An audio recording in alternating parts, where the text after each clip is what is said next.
En este video vamos a estudiar algunos aspectos de la naturaleza ondulatoria de las partículas. Como ya hemos estudiado en otros videos, la interferencia y la difracción son fenómenos que muestran que la luz es una onda. Sin embargo, hay efectos como el efecto fotoeléctrico, la dispersión de rayos X, el efecto Compton, muestran a la luz comportándose como una partícula. Por lo tanto, la luz manifiesta una naturaleza dual, tiene naturaleza tanto de onda como de partícula. En este caso, vamos a estudiar que esta naturaleza también se transfiere a las partículas. Las partículas se pueden comportar como ondas y las partículas se pueden comportar como partículas en sí mismas.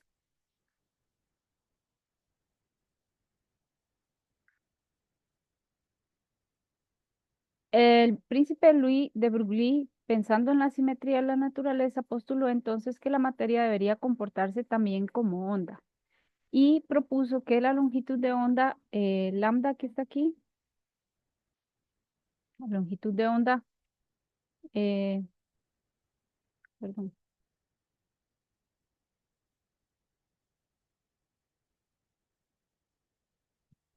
la longitud de onda lambda, que la tenemos aquí, es igual a la constante de Planck entre la cantidad de movimiento de la partícula, h entre m por v. Y la energía, digamos, recordamos que la energía es h por f. Entonces aquí va la masa de la partícula y su velocidad. La constante h es la constante de Planck con un valor de 6,63 por 10 a la menos 34 julios por segundo.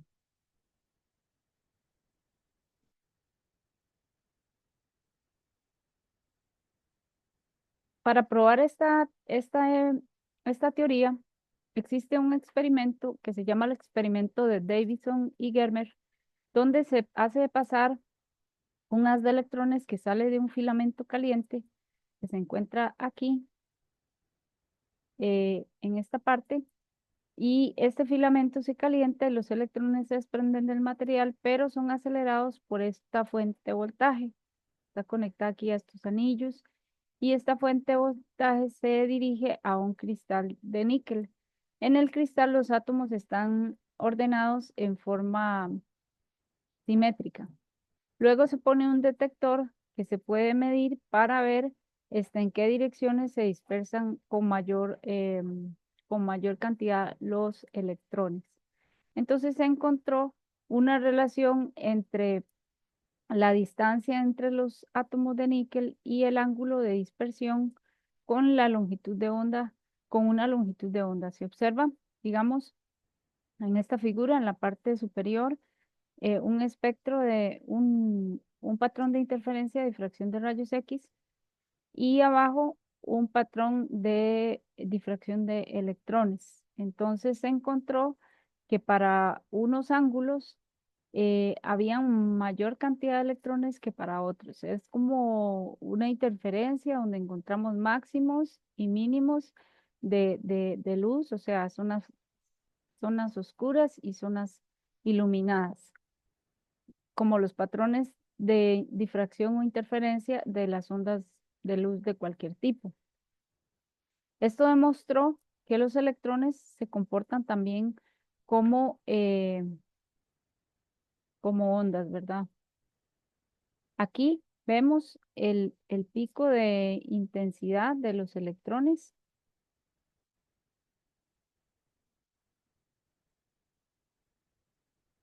A cierto ángulo se encuentra que tenemos una mayor intensidad, ¿verdad? Las ondas de los electrones se suman en ese ángulo específico.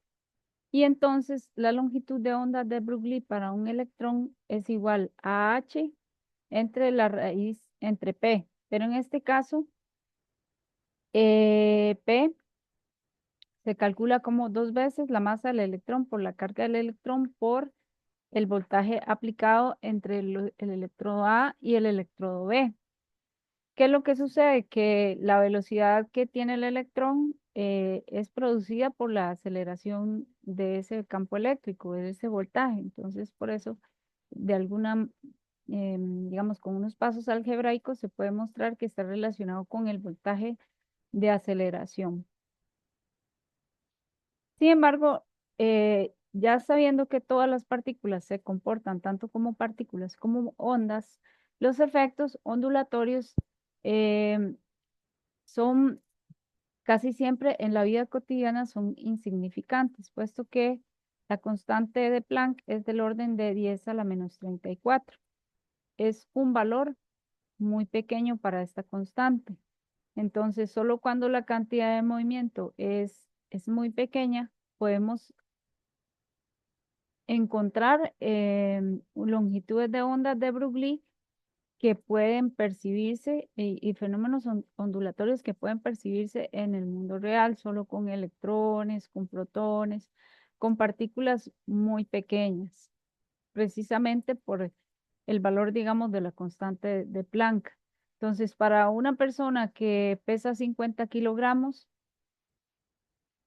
si calculamos la cantidad de movimiento, P es igual a masa por velocidad, y la persona pesa 50 kilogramos y tiene una velocidad de 3 metros por segundo, P sería 150 metros por segundo.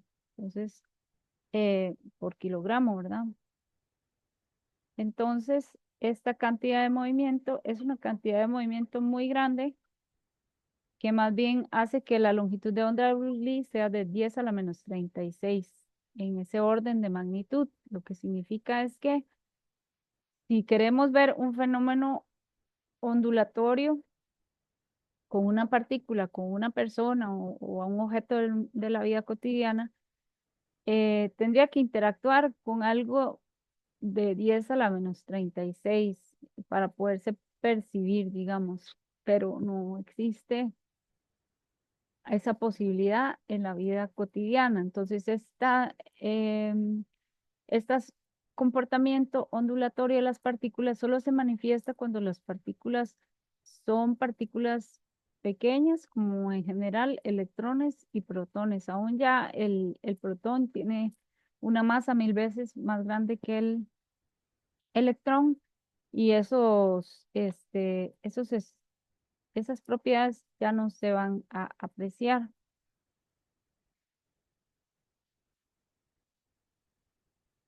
Ok. Ahora vamos a hablar un poco de los espectros de líneas. Cuando la luz pasa, por ejemplo, a través de un gas, el gas absorbe ciertas longitudes de onda específicas dependiendo de qué gas estemos hablando, si es hidrógeno, si es neón. O sea, cada gas absorbe unas longitudes de onda específicas y por lo tanto emite en esas mismas longitudes de onda y se le aplica energía. Esa es como la huella digital de cada elemento. Cada elemento químico tiene un espectro propio en estado gaseoso. Por ejemplo, el hidrógeno tiene estas longitudes de onda: 364, 410, 434, 486, que son de color violeta, azul, y luego la línea espectral de longitud de onda 656.3 es una línea muy importante, por ejemplo, para la astronomía. Este espectro ha sido muy estudiado, se conoce desde hace muchísimo tiempo y este fue el elemento y el espectro que ayudó a construir la teoría del átomo de hidrógeno, del modelo de Bohr y luego las bases de la mecánica cuántica fueron hechas también para este elemento químico. En el modelo de Bohr,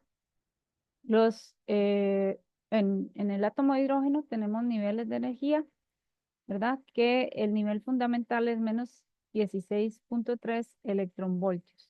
El electronvoltio es una unidad de energía, se puede convertir de electronvoltios a julios multiplicando por la carga del electrón. Entonces, cuando un átomo es iluminado con luz, son fotones. Los fotones imparten esa energía a los átomos, en general a los electrones, y digamos, si le imparte un fotón con una energía menos 13,6, pues el electrón sale alcanza la energía suficiente para dejar el átomo y eso se llama el proceso de ionización. Sin embargo, si el electrón experimenta que un fotón es iluminado con un fotón de una energía menor, él puede subir a un estado excitado porque absorbe esa energía. Sin embargo, en la naturaleza, lo normal es el estado base. Entonces, ese electrón va a tender al estado base emitiendo luz con una energía que es igual a la diferencia de estas dos energías. Y eso es igual, entonces emitiría una energía igual a la diferencia entre el estado final, que es L1, menos L2.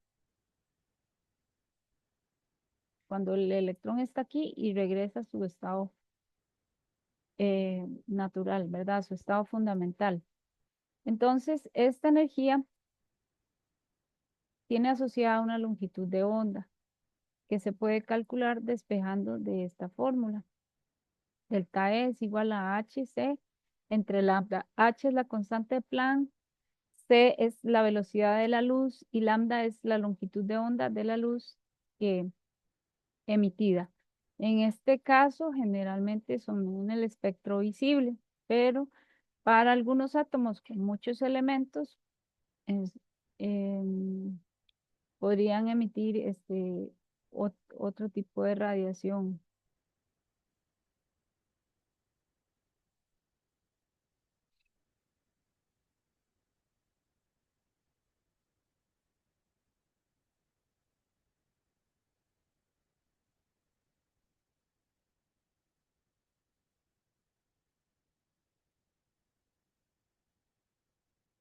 Este es el espectro de los átomos del hidrógeno. Aquí se ve cómo en la serie de Balmer, digamos, las interacciones entre los niveles dan origen al espectro visible de, del átomo de hidrógeno.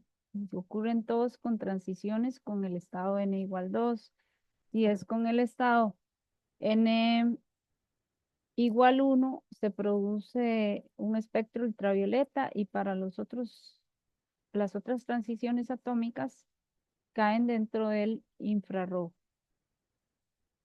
Ahora existen espectros continuos, que son espectros térmicos producidos por el movimiento molecular, que es, por ejemplo, cuando pasamos la luz del sol por un prisma o por una gotita de agua, podemos ver todas sus longitudes de onda y tienen un espectro completo, no son ciertas longitudes de onda, sino son todas las longitudes de onda entre un rango determinado. Para el sol es entre en el espectro visible, puesto que nuestros ojos están adaptados a la luz solar.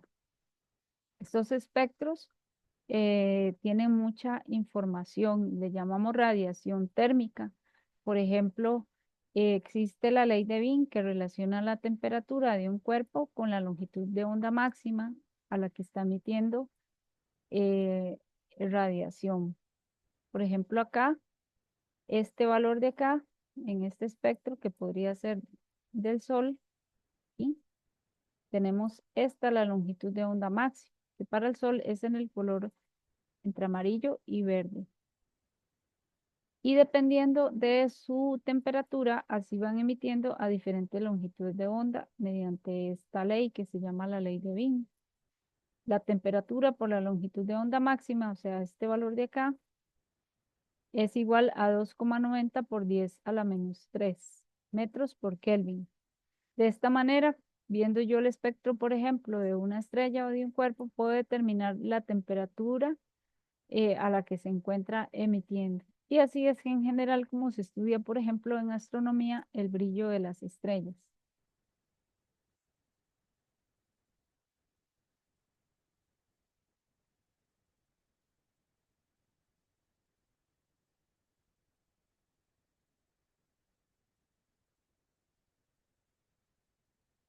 Existe también una ley que se llama la ley de Stefan Boltzmann, que nos dice que el área bajo la curva de esta curva, ¿verdad? Que es la intensidad luminosa en función de la longitud de onda, por ejemplo, aquí tenemos la longitud de onda máxima de 10, el área de esta curva está relacionada con la temperatura, ¿verdad? El área total nos indica que la intensidad, la energía, la intensidad es em, energía por unidad de área por unidad de tiempo emitida por un cuerpo es igual a una constante denominada constante Stefan-Boltzmann con un valor de 5,67 por 10 a la menos 8 watts entre metro cuadrado Kelvin a la 4 por la temperatura a la 4. O sea, entre más caliente sea un cuerpo, más radiación emite, ¿verdad? Eso es comúnmente utilizado para estudiar las estrellas.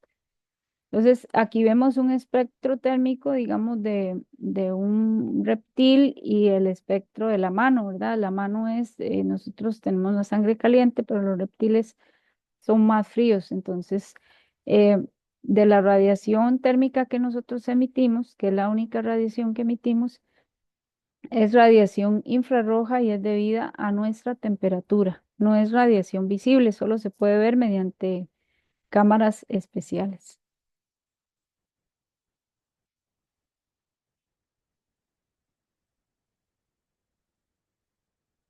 Gracias.